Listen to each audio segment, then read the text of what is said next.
A gente recebe agora ele, Fábio Fares, especialista em análise macro, chegando na nossa programação. Fábio, seja sempre muito bem-vindo. Bom dia para você. Bom dia, Paula. Bom dia, bancada. Débora, Felipe, professor Cabral. Tenho que falar com você depois, Paula. Vi seu stories ontem, a gente precisa conversar um pouco depois. Vou te chamar. Maravilha. Fábio, bom, daqui a pouquinho, inclusive, tem até comentários muito bons aqui para você no nosso chat. Quero falar daqui a pouco um pouco mais, entrar ali na questão da NVIDIA, mas, em primeiro lugar, entender a sua visão. Esse comunicado que a gente viu ontem, inclusive aí da agência Fitch, trazendo um alerta, vamos dizer assim, sobre a situação nos Estados Unidos. A minha, surpresa hoje, por um outro lado, que a gente está vendo aí o mercado reagindo bem, principalmente a S&P 500, que tem muitas big techs, Nasdaq subindo muito por conta, acho que pesando aí toda essa alta aí de NVIDIA que a gente pode falar depois, mas entender um pouquinho da sua visão em relação a essa situação sobre essa possibilidade, vamos dizer assim, de default na economia americana, com a agência Fitch trazendo aí um tom de alerta sobre este assunto. Não é a primeira vez, 2011 também colocaram em revisão os índices de risco, os ratings de risco dos Estados Unidos, quando estava no caminho de acontecer algum default e resolveram isso. É um movimento normal que as agências precisam se antecipar de uma coisa que todo mundo ainda acredita, e eu principalmente acredito, que aos 45 do segundo tempo vão resolver. A gente tem que entender aonde vai ser o centro da negociação. O governo vai realmente aceitar corte de gasto ou os republicanos vão ceder um pouco e autorizar aumento de impostos? Eu acho que nessa os republicanos acabam ganhando, porque hoje, como você falou, a bolsa sobe aqui por um motivo específico, mas o dólar está subindo forte no mundo todo, e isso está fazendo preço no nosso real. Como o Cabral falou, não é fluxo de saída hoje no Brasil, porque a Petax está vendedora pra caramba. É fluxo mesmo de paridade de moeda de DXY subindo 0,30, rompendo a casa dos 104, depois de meses patinando ali entre 101 e 103. Tudo isso por quê? Porque eles têm que resolver o teto da dívida. E quando se resolver o teto da dívida, Paula, é aí que o jogo começa a ficar interessante. Porque as pessoas não entenderam ainda o que vai acontecer no dia seguinte. Se resolve o teto, eles aprovam o aumento do teto e tem espaço, a primeira coisa que os Estados Unidos têm que fazer via Tesouro é emitir dívida. E vai emitir $1 trilhão de dívida nos próximos meses. Entre agora, começo de junho e agosto, o governo americano, via Tesouro, vai emitir $1 trilhão de dívida e esse dinheiro vai sair de algum lugar. Então, vai ser muito interessante a gente assistir como que esse comportamento, essa força da inteligência artificial, que é o case do momento, vai segurar o mercado, que é só isso que está segurando o mercado. A gente viu a Alemanha já em recessão, os números da economia aqui continuam estranhos. Esse $1 trilhão vai ter que ir para o governo, porque a gente sabe que o mundo vai preferir comprar título do governo americano a 5,25, talvez 5,5 de juros, do que ficar num risco onde o prêmio está baixo. E essa dinâmica no verão, onde a liquidez já é menor no mercado, vai ser muito interessante de se observar. Eu acho que entre hoje e sábado o deal é assinado. O McCarthy falou agora cedo que evoluíram nas conversas e que hoje à noite vai ter novidade. Vamos ver. Pois é, Fábio, eu lembro que a gente comentava, faz algumas semanas, inclusive, quando logo teve essa possibilidade, entrou no radar dos investidores essa questão do teto da dívida, e você muito bem falava que não acreditava que isso ia acontecer, que haveria bastante debate, mas que os Estados Unidos não ia ter esse tipo de calote, até porque seria muito prejudicial para a economia, você não tinha essa perspectiva. Mas interessante que daquele tempo para cá a gente tem visto cada vez mais entrar no noticiário, cada vez mais ficar nesse impasse, e aí tem reunião atrás de reunião do Biden com o McCarthy, e todo mundo falando que tem impasse, todo mundo falando que não evolui, embora agora cedo você falou que talvez tenha novidade aí, acha que até sábado isso se resolva, mas a gente sempre fala, né? O mercado antecipa. E se o mercado não acredita num calote, ou pelo menos e acredita que vai ter uma resolução nesse impasse, então, teoricamente, não teria muito movimento, né? Mas a cada dia que passa, fica mais perto daquele dia X, que a Yellen sempre fala, né? Dia 1º de junho não vai ter mais dinheiro para nada, vai entrar em default, vai dar calote em todo mundo e é muito perigoso. Se não chegar até sábado, como você sugeriu aí, Fábio, quando que o mercado começa a se tocar de que o perigo é iminente e pode ser real? Olha, eu acho que o mercado já tem isso no radar. A gente está muito contaminado olhando os índices de bolsa. Agora, a NVIDIA, vamos pensar o seguinte, aonde num momento normal de mercado, uma empresa do tamanho da NVIDIA, claro, o resultado foi espetacular, o guidance para frente mais espetacular. A NVIDIA fez o gol de placa porque ela pegou o boom de cripto, ela dominou. O boom de inteligência artificial agora, ela está anos-luz da concorrência. Méritos da empresa, que lá atrás só sofreu porque o governo canetou as importações para a China. A empresa não tinha nenhum problema, ela sofreu porque o governo falou, olha, você não vende mais para a China. Só que isso está maquiando o que o mercado está olhando. Tira as techs do S&P, o S&P está praticamente caindo no ano. Sem as big techs, sem o que eu chamo de manga, com Tesla, Meta e mais 2, 3 empresas. Ele está no 0 a 0, até um pouco negativo. Quando você olha o S&P no peso igual, no equal weight, quando você nivela todas as empresas para o mesmo peso, ele está no 0 a 0 no ano, está até um pouco negativo também. O que está segurando? São essas big techs. O mercado já sentiu, olha a taxa de 10 anos, hoje abrindo, já voltou para 3,75, era 3,30 2 semanas atrás. Então o mercado já está olhando com os olhos do tipo, será que vai dar ruim? Como você falou, ele se antecipa. Mas ninguém acredita que vai dar ruim, porque, Felipe, ontem o DeSantis soltou a candidatura dele, o Trump já está em campanha, e o Biden vai tentar uma reeleição. Ele não pode ser o primeiro presidente na história recente a dar um calote numa coisa que é muito simples. Por quê? Porque não é que não vai ter dinheiro, o dinheiro vai acabar. Eles estão querendo usar o dinheiro para as coisas erradas, e é isso que os republicanos estão batendo na tecla. Entendeu? Então isso aqui é aquele material que qualquer publicitário de campanha política adora para preparar o negócio do ano que vem, a campanha dos republicanos, falando, ó, o presidente que não deu bola para vocês depois da maior crise que a gente teve nos últimos anos, que foi a pandemia, ele ainda aumentou o imposto, tirou subsídio, tirou um monte de coisa. O cara vai perder a eleição, assim, de goleada. Eu acho que a solução está mais próxima do que a gente imagina, tá? Muito bom.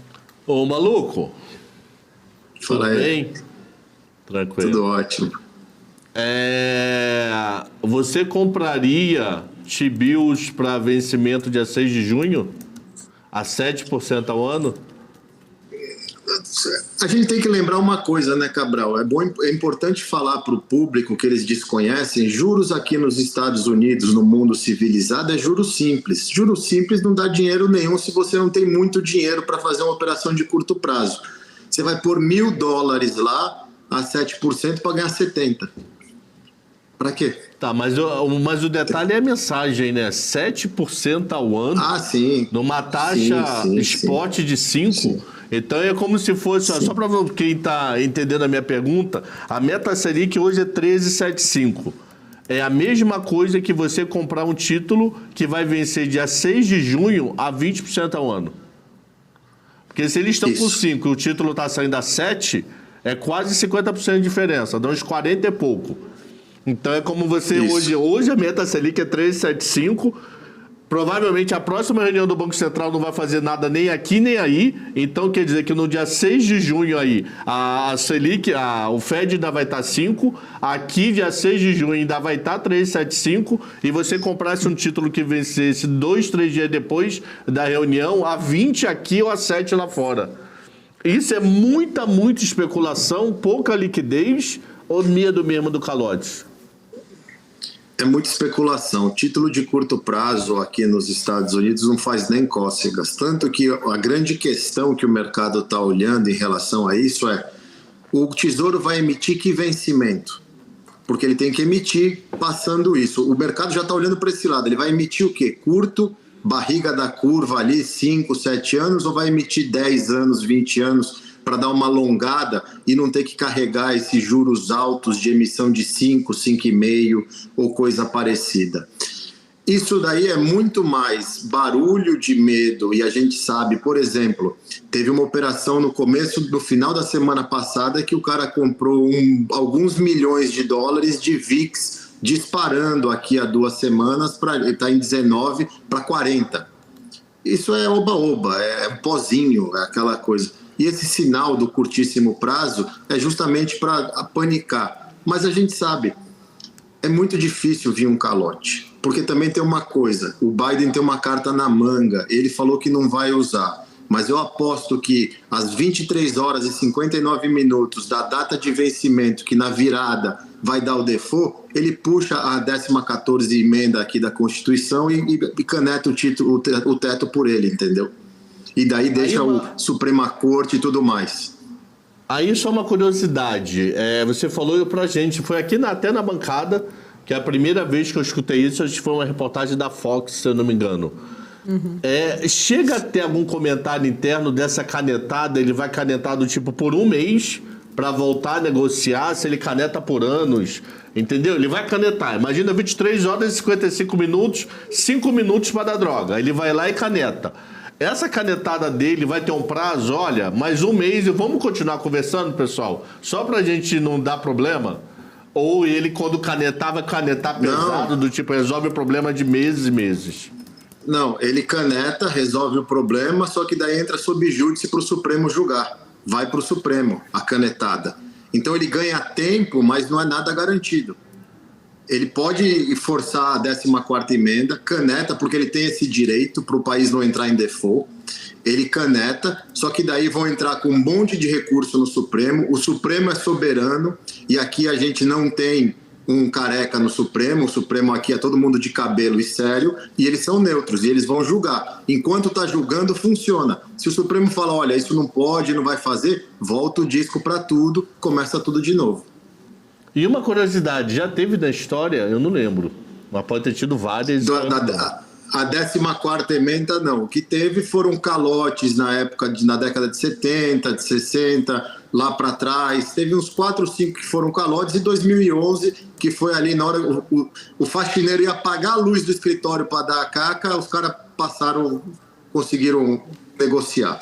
Que é o que eu acho que vai acontecer de novo esse ano. Acho que o Obama atrasou 2 dias, eu acho, né? 3, não foi?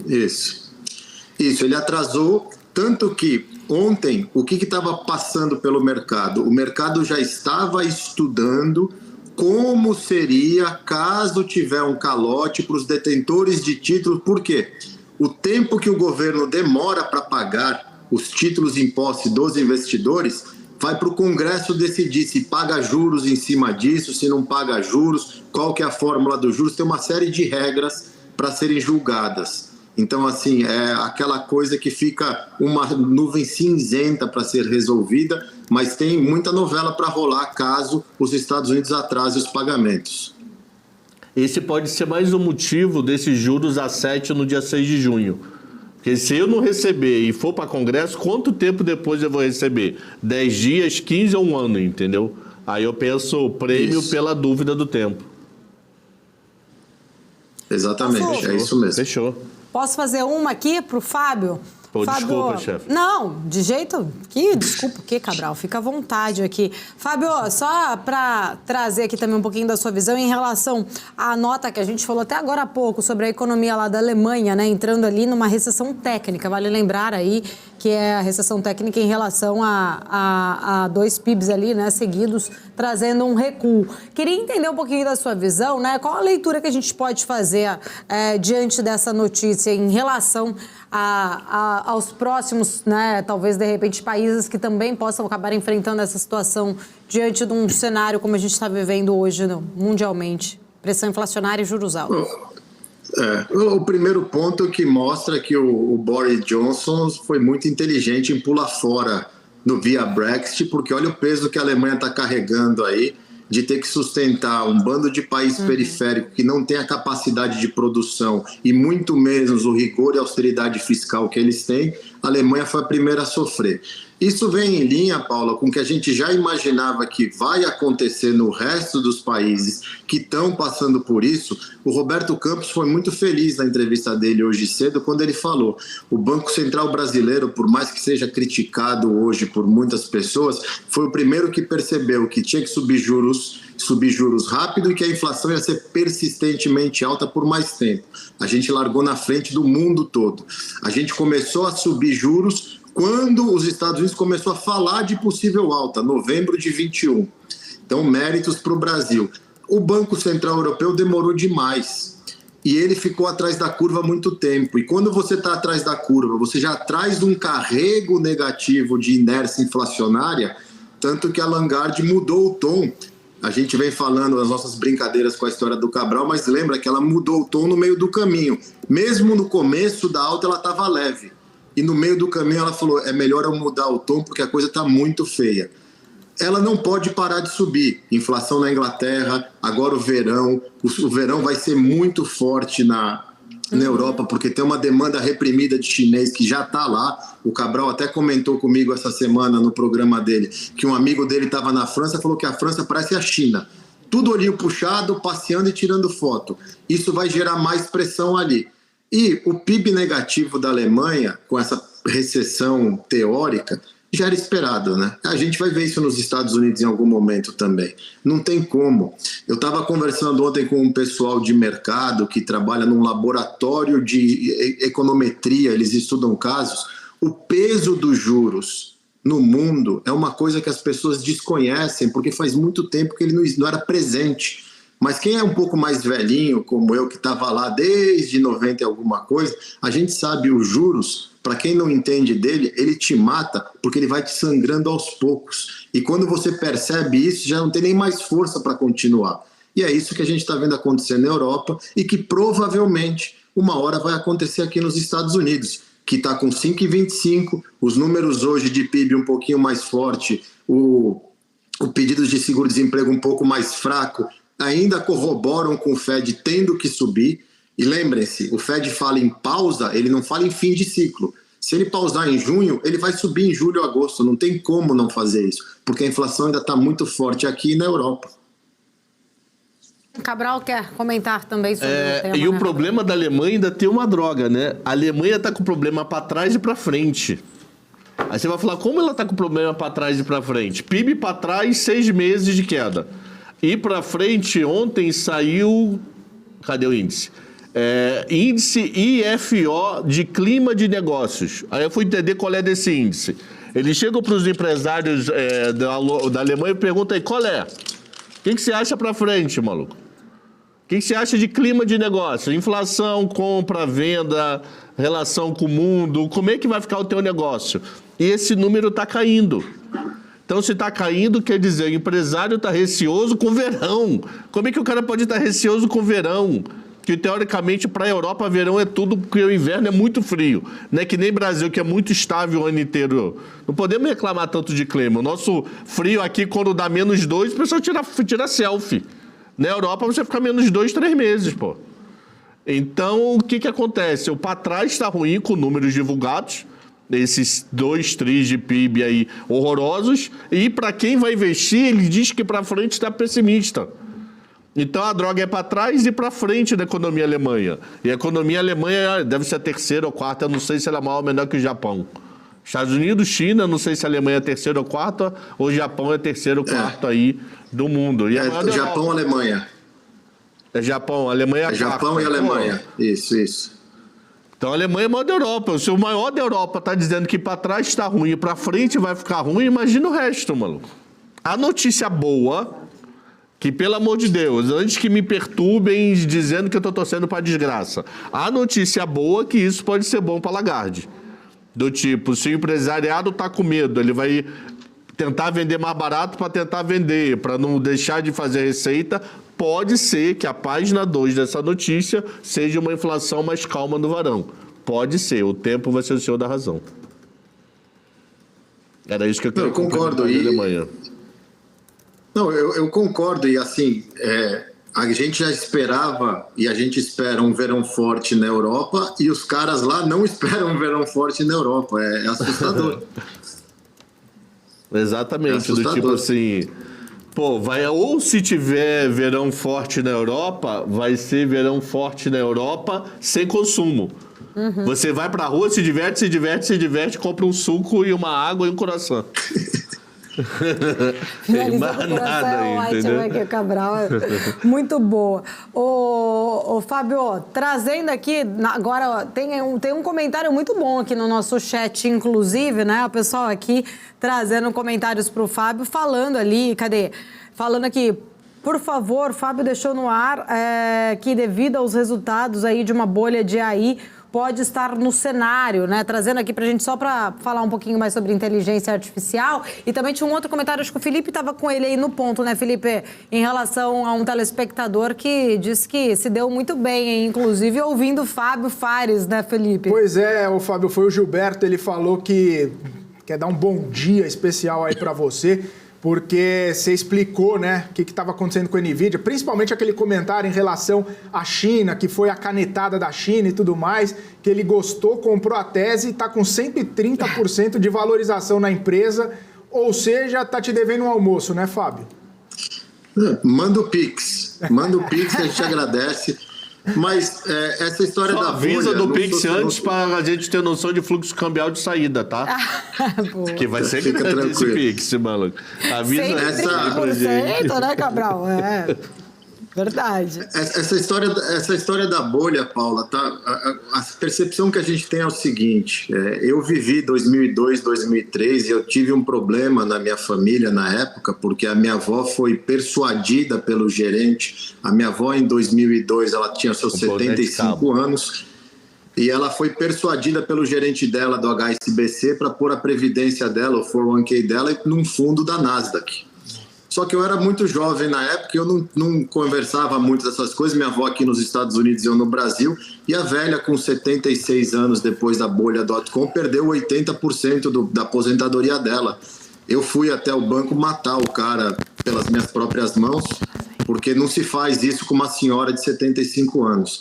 E essa história de inteligência artificial que a gente está vendo, quando você abre os números de verdade do S&P, a gente vê que tem um oba-oba muito grande em cima dessas empresas. Uma empresa do tamanho da NVIDIA, independente do resultado que solta, ela subir 30% num dia é um sinal de alerta. Tem coisa estranha. Por quê? Juros muito altos, o mercado todo com medo de um calote da dívida, tudo esquisito, a Alemanha em recessão, a China que até agora, a China parece bug em duna do Nordeste, está patinando ali que emperrou e não sai de lugar nenhum. E uma empresa subiu 30% porque a inteligência artificial vai mudar o mundo. Desde 2008 existe inteligência artificial. A IBM tem o Watson dela desde 2008. A Siri, a Alexa, tudo isso é inteligência artificial. Ou as pessoas acham que cada iPhone tem uma secretária dentro, que você grita ela vai te responder. Então, assim, o pessoal está meio cego. Eu estou lendo um relatório que saiu hoje do Bank of America, está aqui na minha tela, que eles estão falando, olha, a gente está revisando o earnings desse ano para pouca coisa melhor, de 200 para 215, e estamos subindo o ano que vem. E as premissas deles são, temos que rezar para tudo dar certo. Parece um endividado que toda noite acende uma vela para tudo ficar certo, para ele conseguir pagar a dívida. Tá estranho. Você pega outras empresas e vê os guidance, os resultados que saíram ontem, não foram nada bons como uma NVIDIA. E os guidances muito duros para frente. O americano vai tomar uma porrada em breve. Se a bolsa vai cair ou não, eu não sou vidente para falar. Mas você vê dívida aumentando aqui na velocidade que está de carro, de casa, de tudo que o americano se alavanca. A 5,5%, 6%, financiamento bateu 7% de novo no começo da semana, taxa de 30 anos. E você vê que os imóveis estão sendo negociados. O desemprego piscou para cima vai dar uma barata voa aqui, que eu quero ver como o americano vai ficar. A curva, o Cabral olha isso sempre. Os juros já foi jogado corte só para novembro, dezembro, estava em agosto. As pessoas não se ligaram ainda que esses juros não vão cair tão cedo. Eu não acho que o Fed possa parar de subir. Ok, no 5,25 talvez suba mais uma, mas ele não vai cortar. E é isso que vai matar a turma. O carrego desses juros é muito, muito alto. Então, que é um belo resultado, que faz sentido, ela mudou a perspectiva de receita do segundo quarto de 7 para 11 bilhões. Ela fez 11 bilhões no ano passado, o ano inteiro. Então isso é sensacional. Agora, é sustentável? Não sei, eu tenho minhas dúvidas. Por falar em juros, meu camarada, eu tô vendo agora, eu não entrava no CME desde segunda a terça. Mercado comprando Fed, que emoção, mercado comprando Fed. Mercado dizendo que juros sobe em julho, mantém em junho, que ontem já tem os 3 diretores do Fed nesses últimos 2 dias falando isso. Junho a gente pode segurar, mas nada impede de eu voltar para subir em julho. E o mercado está mantendo em junho 5, subir em julho para 5,25, setembro mantém 5,25, em novembro volta para hoje, que é 5, e a queda só em dezembro. Então, finalmente, mercado comprando Fed. Não, calma, a gente já está em 5,25. Não, a gente está em 5. 5 com 5,25. A base é 5. Isso. Então, sempre olha a banda de cima. Isso. Olha a banda de cima aqui. A gente sempre fala pela banda de cima aqui. Tá, então a banda de cima está em 5,25. Vai para 5,5 em julho, mantém 5,5 em setembro. Aí em novembro volta para a taxa atual de 5,25 e a queda literalmente em relação a hoje só em dezembro. Quer dizer, finalmente o mercado comprando Fed, né? Foi o que eu falei, o mercado ele conseguiu acordar de que não vai cortar tão cedo. E eu não me surpreenderia se esse 5,25 corte lá em novembro já jogassem para aonde muitos no mercado, que já vem falando, para o primeiro trimestre do ano que vem.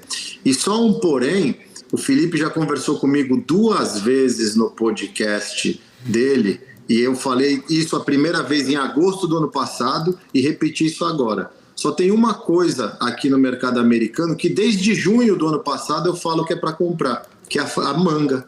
Microsoft, Apple, Nvidia, Google e Amazon, que para mim eram as únicas 5 empresas que faziam sentido. De junho do ano passado para cá, a manga que nasceu verdinha já subiu mais de 100%. Desculpa, não faz sentido ficar com 100% e achar que vai subir mais 100%. Eu acho que manga já está na hora de fazer uma colheita. Depois do resultado da Nvidia. É isso que eu tenho falado. Então, não é uma questão de a inteligência artificial não vai melhorar o mundo. Óbvio que vai melhorar o mundo, mas a que preço?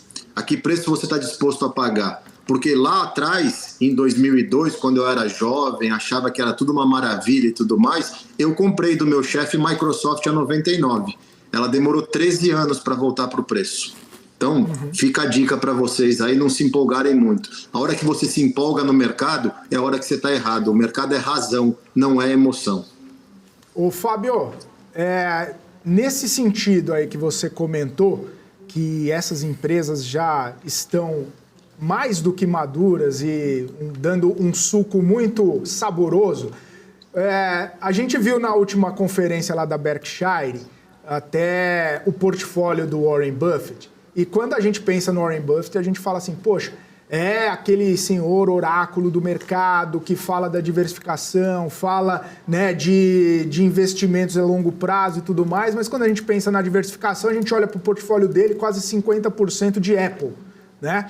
E nesse sentido que você falou de fazer uma colheita, você acha que se o Warren Buffett, a Berkshire, começar a fazer essa colheita vendendo Apple, pode ter uma mudança ali na perspectiva da ação, ou ele vai continuar comprando, vai continuar concentrando o portfólio dele nessa empresa que, de acordo com até com o que você tem falado aí, uma das melhores, na sua opinião?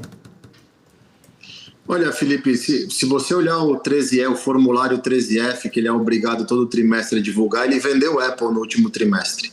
Ele estava com quase 48%, ele vendeu 5% da posição, baixando a exposição do fundo para 43% e alguma coisa. As pessoas acham que a bolsa é feita, o Warren Buffett, ele compra e esquece. Vai olhar o que ele fez na carteira nos últimos 3 anos, entendeu? A gente tem que ser consciente, exato, tem que fazer ajustes. Ele fala, eu não entendo da Apple como eu gostaria, mas eu sei que a Apple é uma máquina de fazer dinheiro, porque a Apple foi uma das primeiras empresas que criou uma prateleira de produto que te cria dependência. Quantas pessoas que não começaram com o iPhone lá atrás, hoje não querem mudar, porque, vou ter que aprender o outro sistema operacional, vou ter que aprender... Já tá, aí fica iPhone, iPad, não sei o que, a TV, tudo conectado. E agora um bom nicho de receita dela é a parte de serviços, sim, que cresceu muito.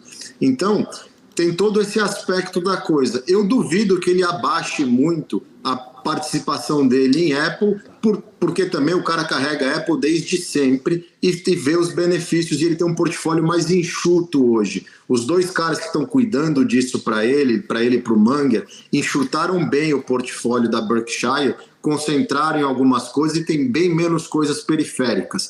Eu não acho que vai ser o Warren Buffett o problema. Agora, deixa o desemprego começar a subir aqui, com esses juros, vai bater uma hora. A Alemanha é um exemplo disso. A gente fica cego, olha onde a gente está aqui nos Estados Unidos. Talvez tenha calote. Eu posso estar totalmente errado em relação...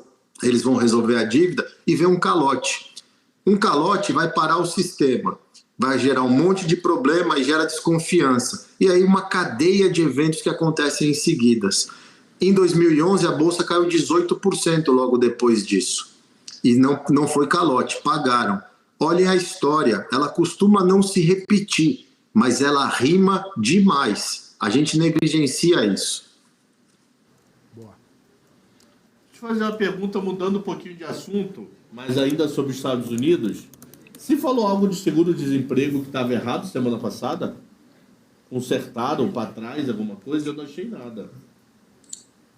Não, eu não vi isso. O que eu vi, a gente conversou lá aquela história dos 2 estados, que Massachusetts estava envolvido, e eu estou vendo que revisaram para baixo, para 225 mil pedidos da semana passada, que tinha saído perto de 240. Então, deram uma revisada para baixo, e essa semana o esperado era 250, veio 229. O problema é que hoje o mercado está olhando para a NVIDIA. A NVIDIA está puxando a bolsa inteira. O Nasdaq está subindo o quê? 2% agora ainda? Tudo em cima da NVIDIA, que foi um resultado para a empresa espetacular. O Nasdaq sobe 2%, juros estão abrindo e o dólar está forte. O dólar forte preocupa. O Brasil está sofrendo na cadeia do dólar forte hoje, não tem nada a ver com o nosso interno, é puramente paridade de moeda. Eu sei que muita gente que está assistindo opera e olha o gráfico, só que existe matemática no mercado também. Quando as paridades começam a ter descorrelação, entra o arbitrador. E é por isso que o real hoje está se desvalorizando frente ao dólar. Não é problema político, não é desconfiança, não é saída de grana hoje, porque a Petax está para baixo, toda a janela até agora bateram dólar. E está uma descorrelação gigantesca, porque a Bolsa ainda sobe um pouco no Brasil, se eu não estou enganado, a Bolsa está subindo 1% e a curva inteira fechando depois do negócio do arcabouço. Hoje o número de manhã ajudou. Então, assim, hoje o Brasil está o interno bom, descorrelacionado com a moeda que está surfando o macro. Maravilha. Fábio Fares, obrigado pela participação, muito bom poder contar contigo aqui todas as semanas. Um abraço para você, até semana que vem, meu caro.